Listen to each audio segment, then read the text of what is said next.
Volume 1. Capítulo 1. O fim e o começo. Parte 3.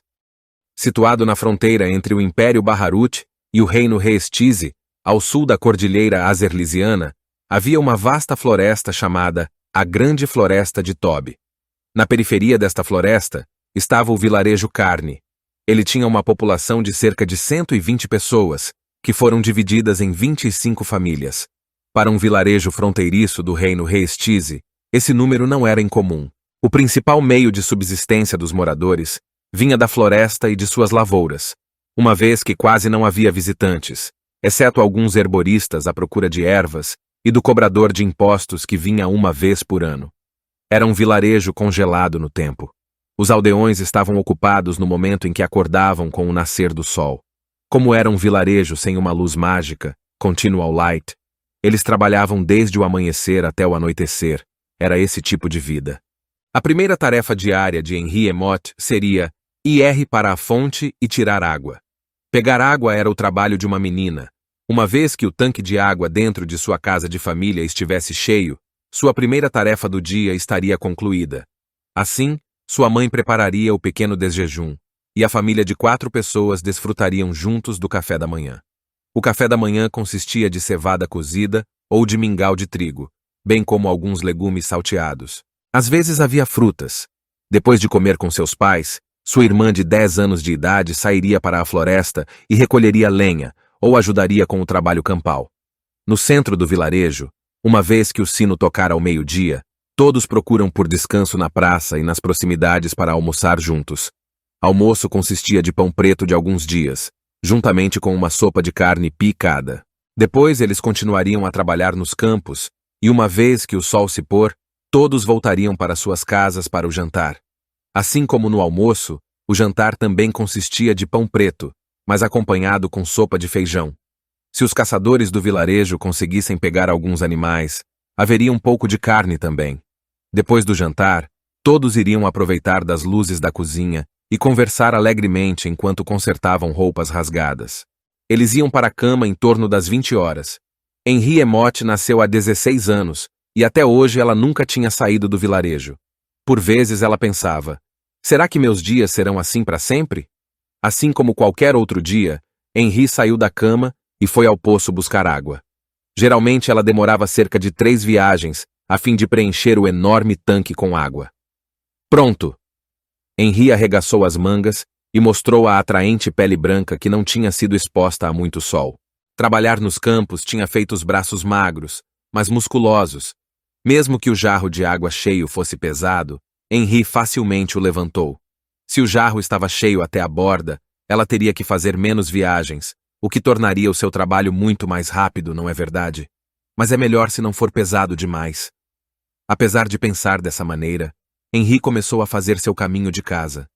No seu caminho de volta, ela ouviu um som, e depois de virar em direção ao som, seu coração ficou tenso com uma sensação de pavor. O som que ouviu foi o barulho de madeira sendo esmagada, seguido por um grito. Soou como o grito de uma ave esganada, mas definitivamente não era um pássaro que produziu esses berros. Henri não pôde deixar de estremecer. Ela não queria acreditar. Deve ter sido sua imaginação. Definitivamente não era o grito de um ser humano. Muitos pensamentos horrorizados passaram pela sua mente. Ela tinha que se apressar, porque o grito parecia ter vindo da direção da casa de sua família. Ela largou o jarro de água, já que era impossível para ela correr enquanto carregava uma coisa tão pesada. Embora quase tropeçasse em seu vestido, ela rapidamente recuperou o equilíbrio. O som veio novamente. O coração de Henri bateu forte. Isso definitivamente era um grito humano. Não havia nenhum erro quanto a isso. Ela continuou a correr e correr e correr. Nunca em sua vida ela correu tão rápido. Ela correu até que tropeçasse em suas próprias pernas. O relinchar de cavalos e pessoas gritando e lamentando tomou conta. Tudo se tornou mais vivo. Na frente dos olhos de Henri, de longe, ela podia ver um desconhecido em armadura completa, apontando uma espada desembainhada para os moradores. No chão, estava um aldeão com uma ferida fatal. Mordina-san. Em um vilarejo tão pequeno, ninguém era tratado como um estranho, todos eram parte da família. Então Henri reconheceu o aldeão morto na frente dela. Embora ele às vezes fosse barulhento, ele era uma boa pessoa, e não merecia morrer dessa maneira. Pensando em parar, ela mordeu os lábios e continuou em frente. A curta distância para transportar a água agora parecia uma eternidade. O vento trouxe sons de gritos e xingamentos para seu ouvido. Finalmente a visão de sua casa se fez visível. Pai! Mãe! Nemu! Enquanto gritava para sua família, Henri abriu a porta e viu sua família, imóvel com rostos cheios de medo. No entanto, uma vez que Henri entrou pela porta, suas expressões instantaneamente se descontraíram, mostrando o seu alívio. Henri, você tá bem?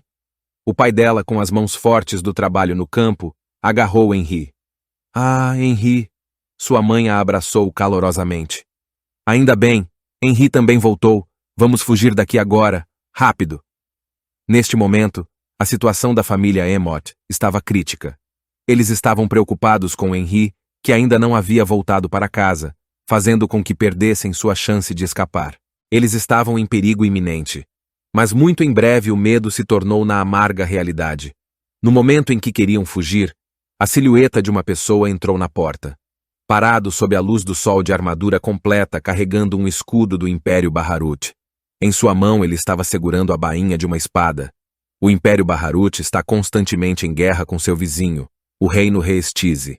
Mas invasões só aconteceriam perto da cidade-fortaleza de Errantel. Algo assim nunca chegara a este vilarejo antes. A vida tranquila deste vilarejo foi abruptamente interrompida. Através do crepitar da armadura, eles podiam sentir alguns olhos frios que contavam o número de pessoas na família de Henri. Ela sentiu-se aterrorizada, olhando para aqueles olhos. O cavaleiro agarrou a espada, sons de rangido podiam ser ouvidos a partir da maneira como ele a agarrou. No momento em que estava prestes a entrar na casa, Uar! O pai delas correu para o cavaleiro, empurrando os dois para fora da porta. Fujam! Seu desgraçado! O rosto de seu pai estava levemente manchado de sangue. Ele deve ter se cortado quando avançou contra o cavaleiro. Os dois se debatiam no chão. Seu pai lutava para afastar a lâmina do cavaleiro. O cavaleiro lutava para afastar a faca de seu pai. A visão de sangue no corpo de um de seus familiares fez a mente de Henri ficar branca. Ela hesitou em ajudar seu pai ou fugir. Henri! Nemu!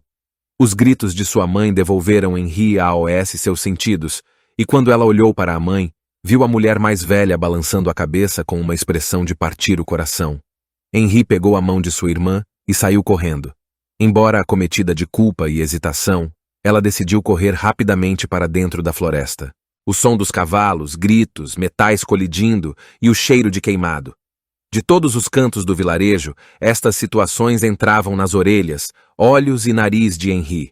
De onde eles vêm? Henri desesperadamente lutava para descobrir enquanto corria. Ela não sabia se deveria correr até os limites do seu corpo ou se esconder no canto de uma casa. O medo estava ameaçando tomar seu corpo entre as fortes batidas de seu coração. Isso não foi causado apenas pela corrida. Além disso, a sensação de segurar uma pequena mão deu a motivação para correr. A vida de sua irmã. Sua mãe, que estava correndo na frente delas, de repente, parou ao lado de uma esquina e se virou. Ela correu de volta, sinalizando para Henri correr na outra direção. Pensando sobre o porquê sua mãe faria uma coisa dessas, Henri rapidamente apertou os lábios e sufocou o grito que estava prestes a fazer. Ela pegou a mão de sua irmã e correu. Ela não queria permanecer neste lugar nenhum momento a mais do que o necessário, pois estava com medo do que podia ver.